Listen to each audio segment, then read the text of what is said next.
بەڵێ بەڕێزان سەبارەت بە گرنگی سەردانەکەی سەرۆکوەزیرانی ئیتالیا بۆ هەرێمی کوردستان و کۆبوونەوە لەگەڵ بەرپرسانی باڵای هەرێمی کوردستان و هەروەها گرنگی پەیوەندیەکانی نێوان هەرێمی کوردستان و ئیتالیا بۆ ئەمە بەستە گفتوگۆ لەگەڵ بەڕێز دلاوەر خالید ئاژگەیی نوێنەری حکوومەتی هەرێمی کوردستان لە یەکێتی ئەوروپا دەکەین بەڕێزان لە بروکسلەوە لەگەڵمانە. کاک دلاوەر سڵاوت لێبێت. ئەم سەردانەی سەرۆکوەزیرانی ئیتالیا تا چەند گرنگە بۆ هەرێمی کوردستان؟ خۆی ئەو کاتەوە کاتێکتان باش خۆی ئەگەر ئەو ماوەیە تەماشامان کردی بیت سەردانی باشی دیپلۆماسی بۆ هەرێمی کوردستان ئەنجام دراون.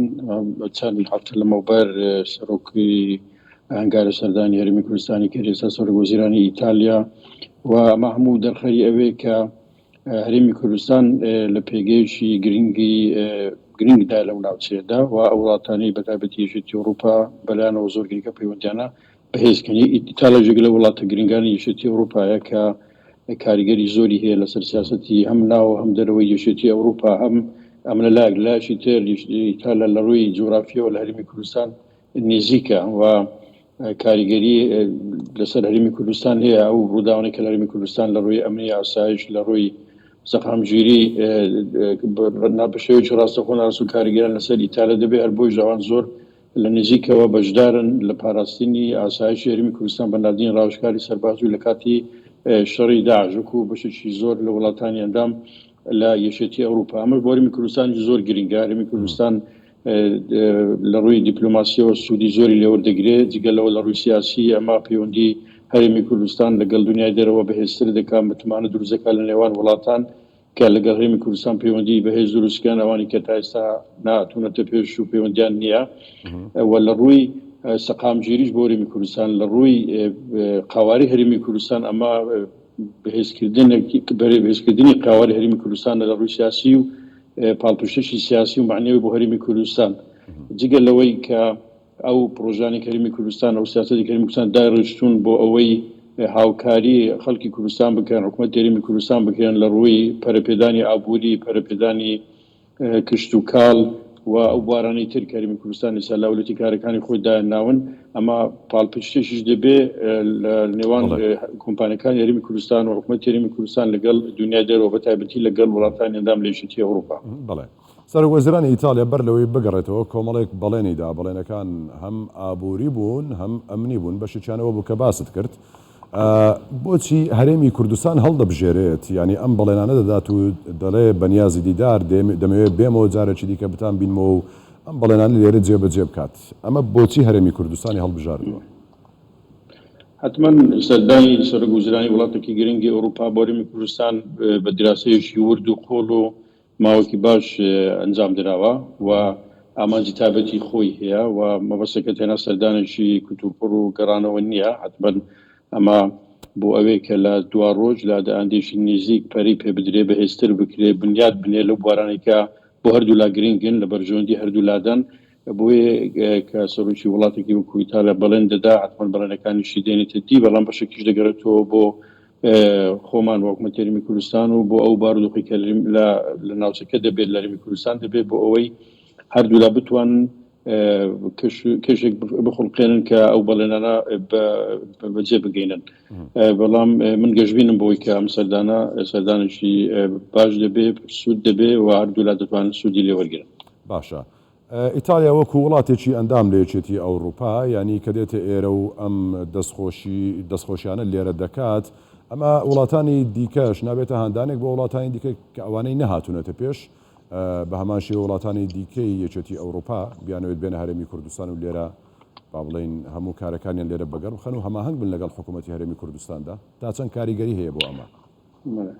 وەکو لە دەستپێکی قسەکانم باسم کرد، خۆی ئەمە سیاسەتێکی هاوبەشی ئەوروپیە، سیاسەتی هاوبەشی یەکێتی ئەوروپایە. یەکێتی ئەوروپا بەتایبەتی لە دوای قەیرانی سەرهەڵدانی شەڕی رووسیا و ئوکراینا پێداچوونەوەی بە سیاسەتی خۆی کردووە، هەم لە ناوە هەم لە دەرەوە لە زۆر بوارێک، لە بواری بوزەیە، لە بواری پەیوەندی نێودەوڵەتیەکانی تی و ئێستا لە سەروبەندی دروستکردنی پەیوەندی تازەی نێودەوڵەتیە، لە سەروبەندی بەهێزکردنی و پەیوەندانەیە کە پێشتر هەیە بۆ لەگەڵ بەتایبەتی هاوبەشەکانی. کامە هاوبەش؟ ئەو هاوبەشانەی کە لە ڕووی بەها ئەوروپیەکان هەواهەنگن لەگەڵی و هەرێمی کوردستان جێک لەو شوێنانەیە وەکو باسم کرد لە زۆر ڕوویەکە بۆ وڵاتانی ئەندام نیشتی ئەوروپا گرنگە.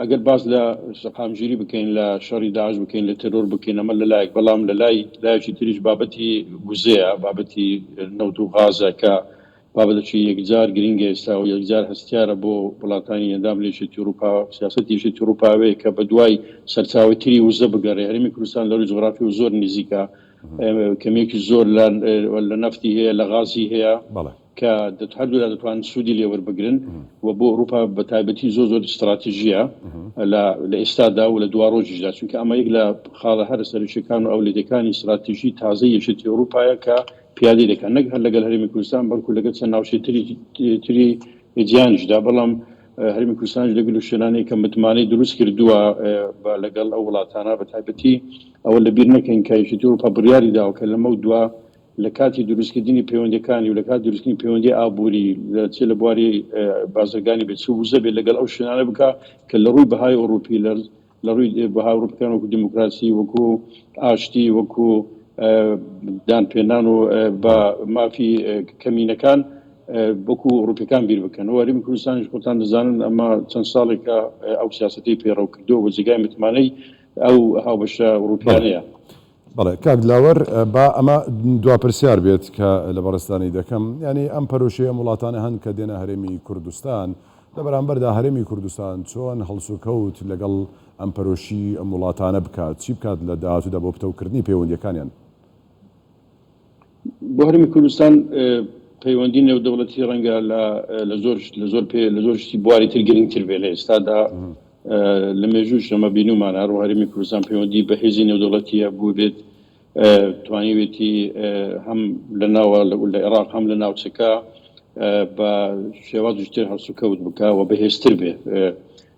بۆی بۆ هەرێمی کوردستان گرنگە کە هەرچی بتوانێت زیاتر پەیوەندی بە پەیوەندی نێودەوڵەتەکانی خۆی بدا بە شێوازتر ئەگەر بڵێن بەگەر بێت و وڵاتێک بەتایبەتی وڵاتە گرنگانە هەنگاوێک بەرەو هەرێمی کوردستان بن دەبێت هەرێمی کوردستان دە هەنگاو بەرەو ئەوان بڕوە و سیاسەتێکی کراوەتری هەبێ بەتایبەتی لەگە ئەو وڵاتانەی کە تاکو ئێستا پەیوەندین یا لە وڵاتانەی کە پەیوەندی هەیە و تاکو ئێستا نوێنەراتین یا هەوڵ بدا نوێنەراتی بکات و هەرچەندە حکومەتی هەرێمی کوردستان لە پلانیدا بوو کە نوێنەراتەکانی زیاد بکات، بەڵام قەیرانی ئابووری و ئەو قەیرانی کۆڕۆنا وای کرد کە ئەو پلانە تاخیر بوو تۆزێک دوا کەوت. بەڵام بۆ هەرێمی کوردستان ڕەنگە دروستکردنی پەیوەندی نێودەوڵەتی لە زۆر وڵاتی تری سەربەخۆ گرنگتر بێت لە ئێستادا. ئەمە یەک لە خاڵە هەرە گرنگ و زەهۆریەکانە کە دەبێ گرنگی زۆرتری پێ بدەین. بەڵێ بەڕێز دلاوەر خالید ئاژگەیی نوێنەری حکوومەتی هەرێمی کوردستان لە یەکێتی ئەوروپا لە بڕۆکسلەوە لەگەڵمان بووی. سوپاس ماندوومان کردیت.